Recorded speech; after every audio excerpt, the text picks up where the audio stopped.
بیت مصطفیٰ صلی اللہ تعالیٰ علیہ وسلم کا کوئی بھی فرد ہو وہ ہمارے لیے قابل احترام ہے۔ اہل بیت مصطفیٰ صلی اللہ تعالیٰ علیہ وسلم کا کوئی بھی فرد ہو جو نسل مصطفیٰ ہو، رسول اللہ صلی اللہ تعالیٰ علیہ وسلم کی آل ہو، اولاد ہو، سید ہو اصلی سید، کیونکہ جو اصلی سید ہوگا وہ کبھی بھی اپنا عقیدہ نہیں بدلے گا۔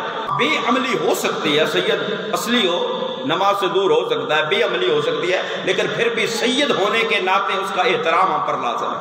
لیکن اگر سید بد عقیدہ ہو جاتا ہے، اپنا عقیدہ چھوڑ دیتا ہے، تو اس کا نسب جو ہے وہ منقطع ہو جاتا ہے۔ یہ دلیل قرآن سے، جب حضرت نوح علیہ نبینا علیہ السلام کا وہ بیٹا جو کشتی سے باہر رہتا ہے، اللہ کی بارگاہ میں دعا کی، مولا یہ میرا بیٹا ہے، فرمایا انہو لیس من اہلک انہو عمل غیر صالح، فرمایا نوح یہ تیرا بیٹا نہیں، یہ تیرے اہل میں سے نہیں، تیرے خاندان میں سے نہیں۔ کیوں؟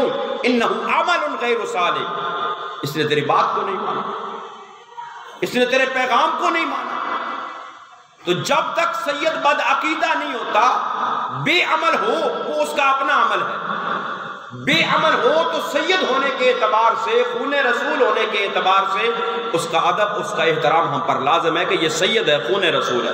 لیکن بد عقیدہ ہو جاتا ہے تو اس کا سلسلہ ہی منقطع ہو جاتا ہے، پھر اس کا احترام ہم پر لازم ہے نہیں۔ یعنی ہم آج بھی خون رسول کا احترام کرتے ہیں، ہم آج بھی خون رسول کا ادب کرتے ہیں، اور جو مصطفیٰ کریم صلی اللہ تعالیٰ علیہ وسلم کی آل کا کوئی فرد ہو وہ ہمارے لیے امام کا درجہ رکھتا ہے، اس کا نسب جو ہے وہ رسول اللہ صلی اللہ تعالیٰ علیہ وسلم سے ملتا ہے۔ تو اللہ رب العالمین احکم الحاکمین ہمیں اسی عقیدے پر قائم رہنے کی، یہ عقیدہ حق ہے کہ اہل بیت کا بھی ادب اور رسول اللہ کے صحابہ کا بھی ادب۔ اللہ ہمیں اس عقیدہ اہل سنت پر ہمیشہ قائم و دائم رہنے کی توفیق نصیب فرمائے۔